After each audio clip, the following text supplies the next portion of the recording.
Sorry about this. We really don't need me. I'm not part of the group. Just testing.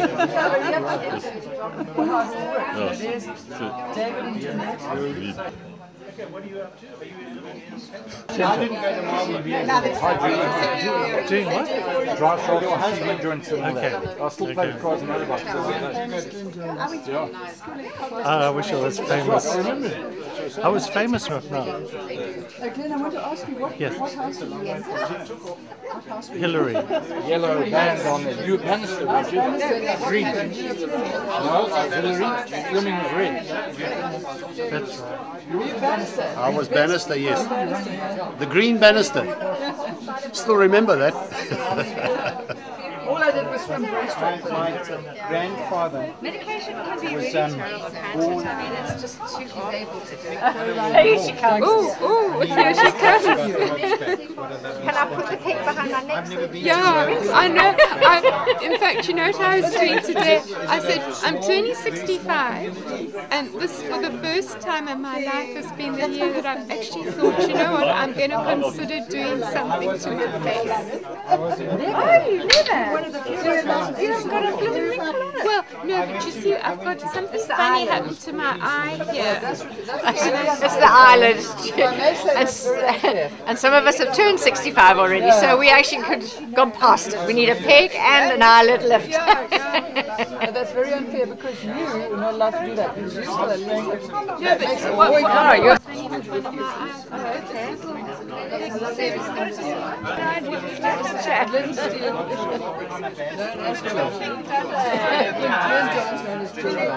And that's Jill Jones. Yeah. This is a very serious camera you have here. And this is Rose attached to Des Harrison. Yes. Glenn and Marion, Glenn and Jill from Johannesburg. Chris and Marion, who are not here. Well, who isn't here? Some of them are here. Barbara and Peter, Des and Rose from London, Plet. Penny all the way from beyond Hermanus. Who have I missed out? And last, but by no means least, Des and Jeanette all the way from Hogsback in the Eastern Cape. David, sorry. You know, he's just as bad as when he was a youngster. He always wants money. Des Robertson was asking me just now how many of us are going to be here, and I think there are about 14 of us who are in Standard 5 together. I think it's quite remarkable that so many of us have been able to get together, notwithstanding that three of our colleagues have passed on, and that's Peachy, Lynette Goodfellow, and Jackie Stone, that we know of. And of course, one of us is serving time at Her Majesty's pleasure. Who's that? It's Mr. Godley. Yeah.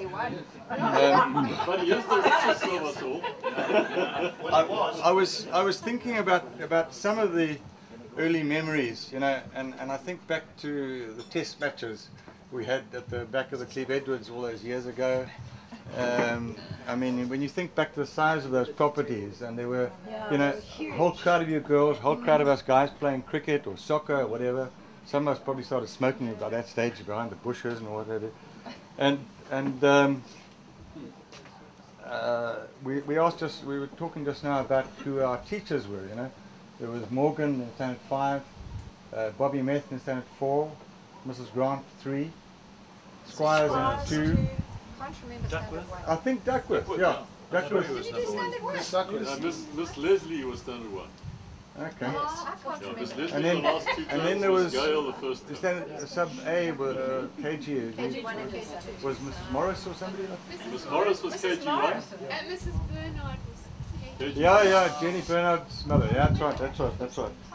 And then of course there were our houses. I mean, we were in Hillary. In Pemister. Yeah, I was in Hillary. Hey, Hillary!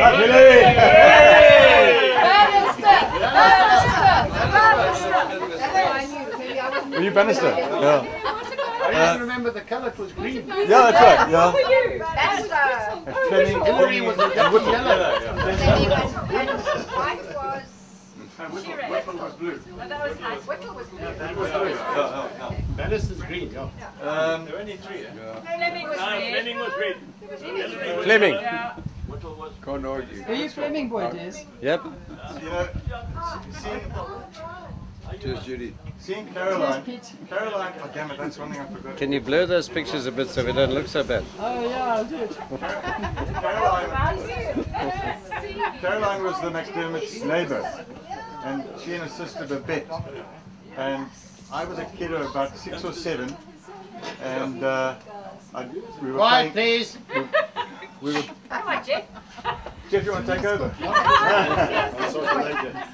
And we were playing at Caroline's house and come back, and they must have upset me or something. And Auntie Isolde said to me, you know, what's wrong? And I said, oh, those fucking girls. She said, little boy, you better go home. You better go home. Don't know where I got that word from. You remember Auntie Isolde? Yeah, very strict. Yeah. Indeed. Very strict. And then I was saying to Penny, I think it was just now, about those outings we had, where I think it was a whole class that went out to places like Norton, where the girls played netball and we played cricket. And you think back to those memories. I think myself that we had a very privileged upbringing. I really do. You know? Very much. And then, of course, in Standard 5, a few of us went to Bulawayo for the Central African Trade Fair. We went overnight by train. Yes. And spent the day, a couple of days there. My first packet of matinee on that train. Yeah, right,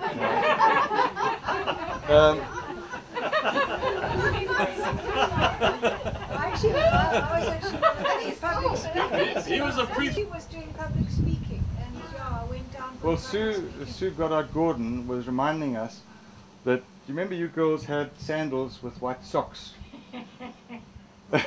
And Mike Kotzel, Michael Kotzel. he had these things, and she brought him to tears. Girl Shoes, girl shoes, It something wasn't like that. just her, it was a whole lot of us. Yeah, well, They were called baby He dolls. was a wuss anyway. Mike would have come today if he knew you weren't going to be here. But Jackie Stone also beat up Alistair with a ruler that's with right. a bit of steel. yeah. She's actually. Actually, What was his name? Alistair. Alistair. Metcalf. Martin. Alistair Martin. Yeah. Well, I've got a whole lot of. he?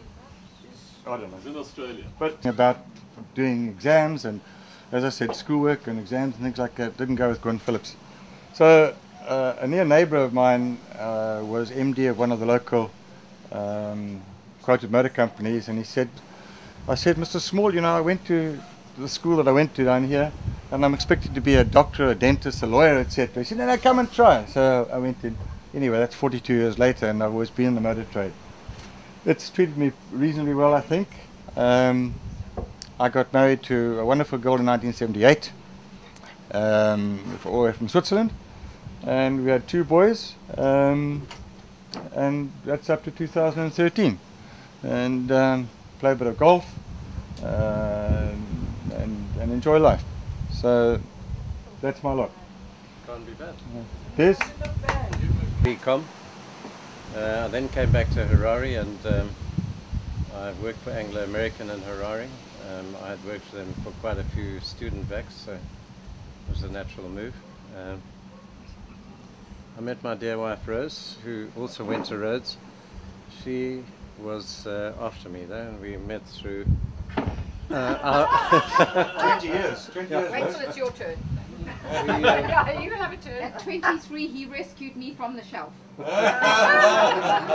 met on a blind date through the good offices of her friend and my friend, and we got married in 1975. We have 3 children, the first of which was born in Zim, Brenda, and we made a decision to leave Zimbabwe in 77, and our idea was to go to Canada, but of course we didn't have any money, so we thought, well, we'll just use Johannesburg as a stepping stone. But we went down to Johannesburg, and of course we then teamed up with all our ex-university mates, and we stayed there. So we stayed there for 20 years, and we've now been in London for 17. in 1979, after working for Anglo and another couple of mining corporations, I was invited to join a friend of mine from university, a guy called Patrick Quirk, who was involved in the metal trading business. And I've been with Patrick since 1979. Metal trading became a small part of our business. We later got into mining. Fortunately, we sold most of our mining interests in 2007 before the big crash came. And I guess now I'm semi-retired, and we sort of spend our time, well, we live in London, but we've had a property of some description in Plett since 1988, and we're now spending more time in Plett, and going forward we'll probably spend more time in Plett than in London. But I didn't carry on with the kids. We have 3 kids, the eldest of which has 2 children. She's married to a Pom, and they are very firmly based in London, so we'll always be going to London. And we have a son who's in Johannesburg, and our youngest daughter is actually in Plett. And she's a photographer, trying to make her way. It's quite tough to make a living in Plett, but she's teamed up with a very professional guy who was in Johannesburg, a guy called Darren Chats. She loves the lifestyle there, but time will tell whether she can make a living. So our sort of motto going forward is more time in the sun and less in the cold and grey. Good.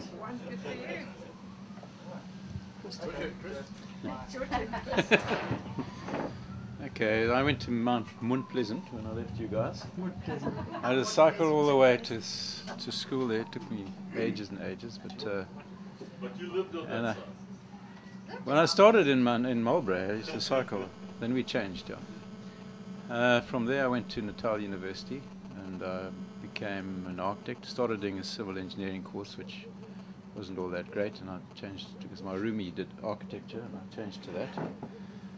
And so I took a couple of extra years, graduated in '72, and I went back to Salisbury at the time, and got sort of peripherally involved in the army, like all you guys, and we worked for a while, and then we kind of ran out of work when the war got really serious, so we decided we would emigrate to Canada. At this stage I'd Yeah, but we both went to Johannesburg in the same car. Yeah. Were you married by now, Chris? So before this, I'd picked up Marion, who was one of my brother's boyfriend's girlfriend or whatever, and found her at home when I got home one day, and anyway we teamed up, and so after that we had our honeymoon in Canada for the Olympics in 1976, and we stayed there for 2 years. Went to the States for a while, and decided not to immigrate to Canada. It was too cold, and we went to Bakersfield, got a job there, and then they said, no, you got to apply from your home country. So we went back to Zim, and when we got back there, we thought, no, it's too far. So we stayed in Zim for a while with the family, and then Diz and I teamed up, and we drove down to the Moulin Rouge in Braamfontein and spent a couple of weeks there until the girls came, and I think Rosie and Marion drove down in a little Datsun 1200. Datsun 1200 with $1,000 all our belongings, because that's what we could take. Our car, our belongings, and $1,000. You're lucky than a cat. And when I came back from Canada, I remember sitting in the plane. We came back via the Far East. We did a world trip, which was quite nice. And I was sitting in the plane, and they said we've been held up for a while, so they brought us the newspaper. It was the Sunday Times, and it said, front page, bleak outlook for architects. Anyway, having said that, we came down here. I worked with Simon Lease for a while. I worked firstly for the West Rand Bantu Administration Department. It's the only job I could get other than selling ice creams. And then from there I started my own practice in about 80, 88, 90. And so we've been struggling along, and we're still there, hung in all this time, and things have improved a little bit. So I have my own practice in Harare. I live in Johannesburg, and now I haven't had time to think about retiring yet. So you guys can tell me what it's like. Yeah. I didn't know that Marion was a hairdresser because I don't see many grey there. I don't see many grey there. It takes me ages in the morning. Some are lucky and some have got children. He hasn't mentioned he's got 3 beautiful daughters. I've got 3 beautiful daughters. 2 of which just got married over the last couple of years, and my 3rd one is down here, Michelle. She's the good-looking one, so I don't think she has to get married. And she's doing her last year at varsity here at the moment. And the other one's a doctor, one's in the financial world, and Michelle is sussing things out. She's still looking for something to do that she's passionate about. So that's about as far as I've got. And it's so nice to hear from all you guys. It's just such an amazing thing. I was sitting on the river. In fact, Des and Glyn and I were talking about getting a reunion together for some time. And we even went as far as putting some names together.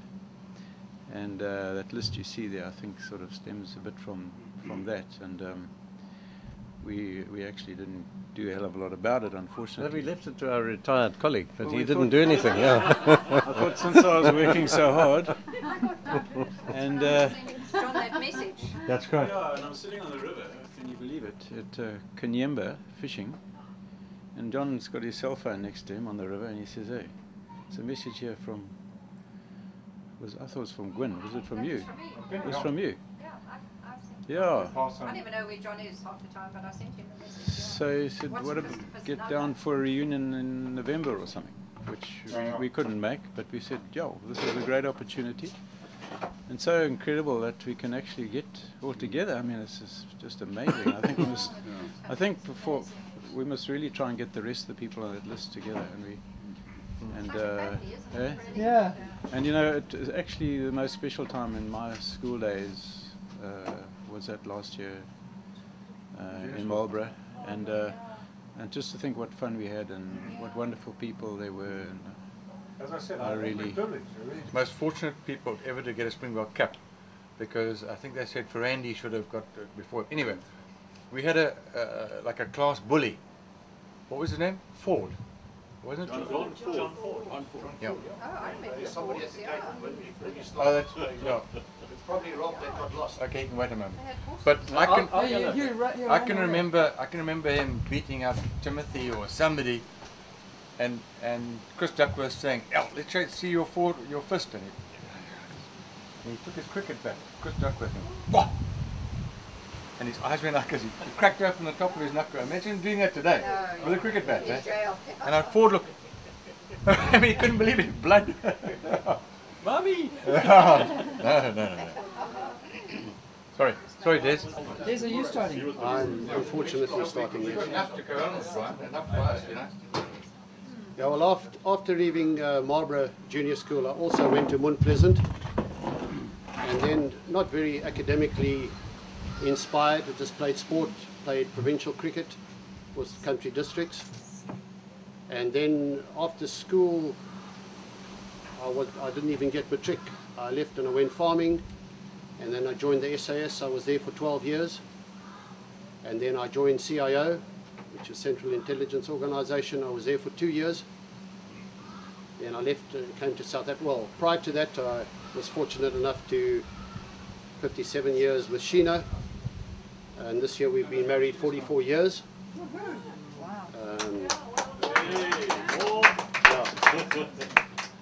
And then I went into the pharmaceutical industry. I worked for a big multinational, and I ended up in Cape Town as salesman, and then a regional manager, and then a group sales manager in Joburg.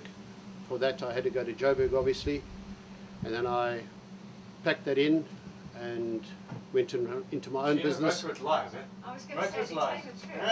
And I've been with my own business, which is an export company, since '95. We've got 2 wonderful, beautiful daughters. Twins. Yeah, identical twins, and yeah. And fortunately, we're still married, for better or for worse. Thin and thick, eh? Testing it sometimes, but yeah, that's my story. Well done, Des. She knows some of that, the truth? I didn't hear it. That's right. To make people cry. Oh, Des. It was an absolute fuck. You know, Really it was terrible. Yeah, absolutely Exactly the terrible, kind of guy one would want to marry, right? Yes, absolutely. And I went out with all these people, and my mum used to say, you know, Desi's such a nice boy. And I think, oh, no ways. And there we are. I told you so. And when in 1968 you asked It's me your to marry mother's you. fault, right? It's my mother's fault, yeah. Is that true? You asked me to marry you in Oh, 1968. absolutely. I chased you around the block. Yeah, right. He'd love to think about it. What all that standard 5 class boys had in common. The girls were chasing them. Absolutely. Oh, yes. That's what Rose, were they you like to think. from Salisbury as well? I did my schooling there, yeah. Okay. Which school? Roosterveld. We won't go down there. Don't get started on that. Primary school? Glenn Jones, you got the floor. Primary school. Sorry, before No, you do primary that, school I was before at, in Rob Gatuma Dyer. at Sir Johnson. You didn't? I don't remember that. Well, I felt like I failed, and then my dad thought, no, he's got to do well for me, so he decided to send me to the best school in Rhodesia at the time, which was Alan Wilson. I think you guys were My brother went there. Ellie Willy. Anyway, I failed that too. And I actually focused quite a lot on sport, and in retrospect, I guess that was a big mistake. But I don't think even if I tried, I would have passed. So I enjoyed my sport very much. And when I finished school, I was offered a job with Unilever. And I was really quite happy about that, except it was nothing to do with my qualifications or my abilities. My dad worked there and organized the job because he thought I'd be a failure right through life and I'd never do anything. So anyway, I joined there. But there was another... How long were you packing shelves?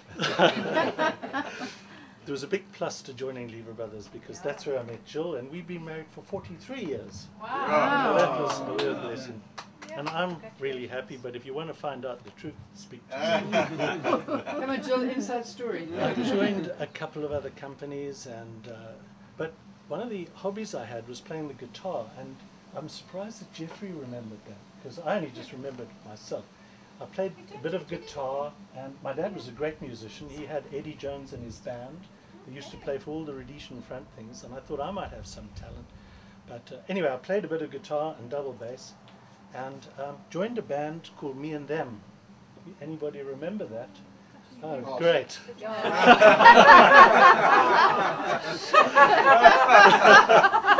And we did.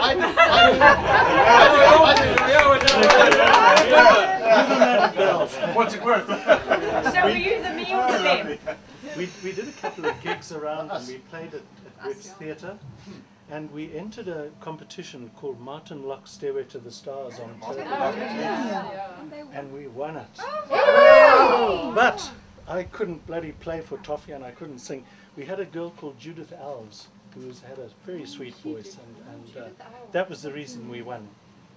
Anyway, I think like most people, we spent a lot of time in the army, and in 1978 I was offered a job with a German multinational company called Hoechst, H-O-E-C-H-S-T, and was with them, and in 1980 I was offered a transfer to South Africa, and because of my army commitments I thought, well, this is a good thing to do, to move.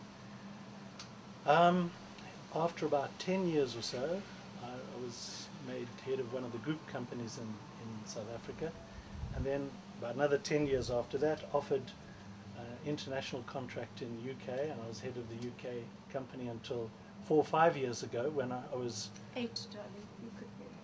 No, well, oh, that's right. When I left, it was 4 or 5 years ago. That's why we married, because she's the brains.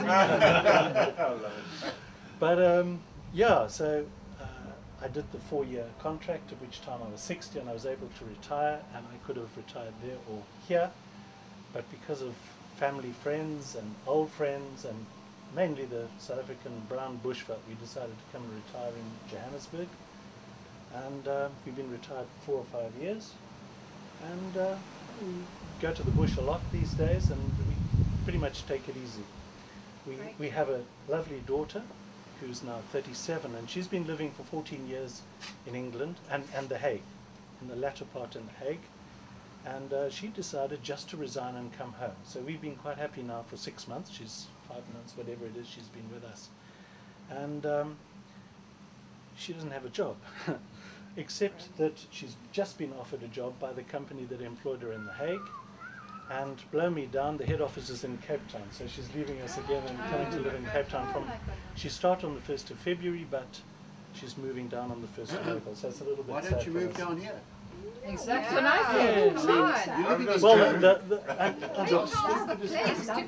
the parties are very good, as you can see in Cape Town. So maybe, but I just want to finish off by saying, Gwen, you've done a fabulous job of organising this, and your hospitality is out of this world. And we've done a little collection for you, but I suppose this will go towards the food as well. But that's well done. Information for us. Any inside information? Yeah. No, actually, you know, I'm a pretty lucky girl, I reckon. Hey! I'll see. You must have brought a flowers yesterday. Oh, yay! Here it is. So, Jill, did you go to school in Zimbabwe as well? I'm a Zimbabwean. So, where did you hail from? Lovely, thank you. A girl's high.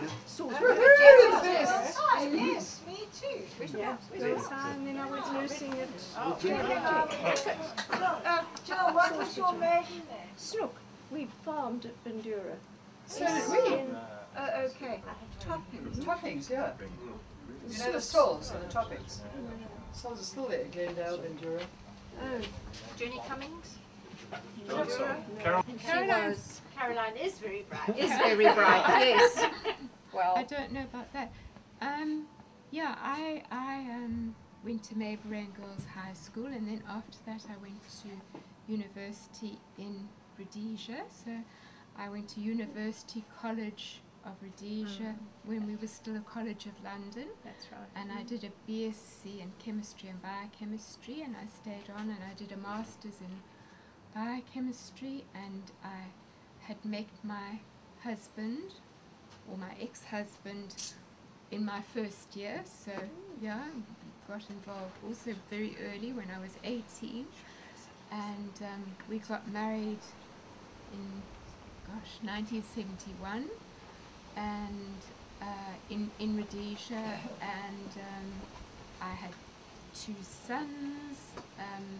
One was born in, gosh, I'm getting involved. Yeah, we flitted because we went to UK for a year, and then we came back to South Africa, and we were in Joburg, we were in Pietermaritzburg, then we went back to Salisbury where my second son was born, and then we also went through this Canada story. Paul was offered a job in Canada, in Calgary, and we decided maybe Cape Town was a better option, so we came down to Cape Town, and unfortunately the marriage broke up, so I was married for 23 years. Caroline, sorry interrupting you, but we actually had a small reunion at your house. Yes. Penny, you were there, weren't you, Penny? I can't remember. Down in Pinelands. We had a Sheila? party. We went to Sue's house, I remember. Yeah, we've also been to I never went to I don't Caroline's house. remember that. 100 years ago. I haven't Yeah. seen you since school. No, No. you have. Have I? Have I really? Caroline, you must have known Sue Allen because she was at Girls High with us, but she also did biochem there at... Yes, I knew Sue Allen. She married Guy Gallagher. Guy Gallagher, that's Yeah. it. I remember that She name. did maths, and she was more on the Guy maths Gallagher, and I remember. No, I'm sure she did chem and biochem. I think she did maths and chem. Leanne Jones. It acts as a post-harvest. She's been it's a with fumigant. Elaine the whole It's an time. SO2 producing sheet. And Judy. I remember Elaine talking about, because Who's I going to know be next? Elaine. If it's a man, I'm going to Not stay particularly well, but I remember her talking about somebody Who's who going to be had next? If we're going to go on this time down. Penny's next in line. She was offered. Anyway, you're going to be next. I don't have much to say, I don't think. She hasn't taken it because What an illustrious career like all these people. industry. I've had a marvellous time. I think it's Well, I've had a wonderful time, I have to say.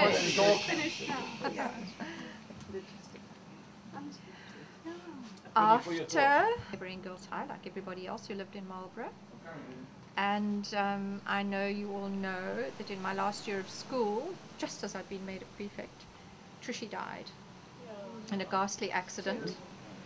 And then I went, after M-level, I went to Natal University, separated from everybody I knew because everybody went to Rhodes. I don't know, my father had a bee in his bonnet about going to Natal University, and I went to Pietermaritzburg. I wasn't even with Chris, who went to Durban. And in the October of that year, I lost my father, and life was just difficult at that stage, having lost 2 members of my family within 19 months. But I had already met Dudley Mandy, who was head of men's res, captain of first team rugby, a devout Catholic. Everybody thought he was a wonderful man. He'd asked me to marry him. We got married a year later. I had Joanne and Gary, but it was a difficult life with him. And from living in Zimbabwe, where he'd done a BSc agricultural degree, he loved Zimbabwe. We left because of the war. We worked for Gary Player for 3 years. We moved from Hobberskloof to Colesberg. Then he inherited some money. We moved to Johannesburg and got involved in aviation. And we left that and we went farming in just outside Port Elizabeth in Thornhill. And we got divorced. And I'd had 4 babies by that stage. And then we got back. I came home to Zimbabwe and lived there for 3 months. But Dudley hounded me, and I came back again, and we were together in Cape Town for another 3 years, and then we hadn't bothered to get married again, and he married somebody else sort of overnight. So I realized that my life was had to change, and I was on my own then for nearly 18 years. Brought my children up on my own. I moved to Stellenbosch and got a job at the Cape Air Club. I was involved in aviation training for 14 years, and then I had a blind date. I didn't want to go on a blind date. I didn't believe in blind dates, and I was told that this was a very nice man. He'd played rugby for Rhodesia, and he worked for SFW, and I imagined somebody with a big fat tummy and a drunk. And I met Richard, and I thought he was absolutely wonderful, but he was definitely not the marrying kind, and he was International Marketing Director for SFW, and he'd been transferred to Gibraltar, and I wasn't going. And then out of the blue, he didn't ask me directly, it was very indirectly. He told me that they had really nice cooking courses in Spain. So I said, well, I actually need an invitation. And he said, well, you've got one. So I gave up everything. I gave up my job, I gave up my children, I gave up my house. Julie, granted, was in her 6 months into university at Rhodes. She was the little one. And I joined him, and we had a wonderful time. We got married. And then 18 months later, I lost my leg in a horrible motorbike accident, and our lives changed. Distillers amalgamated with, there was a merger between Distillers and SFW, and Richard didn't like the new company, so he took early retirement.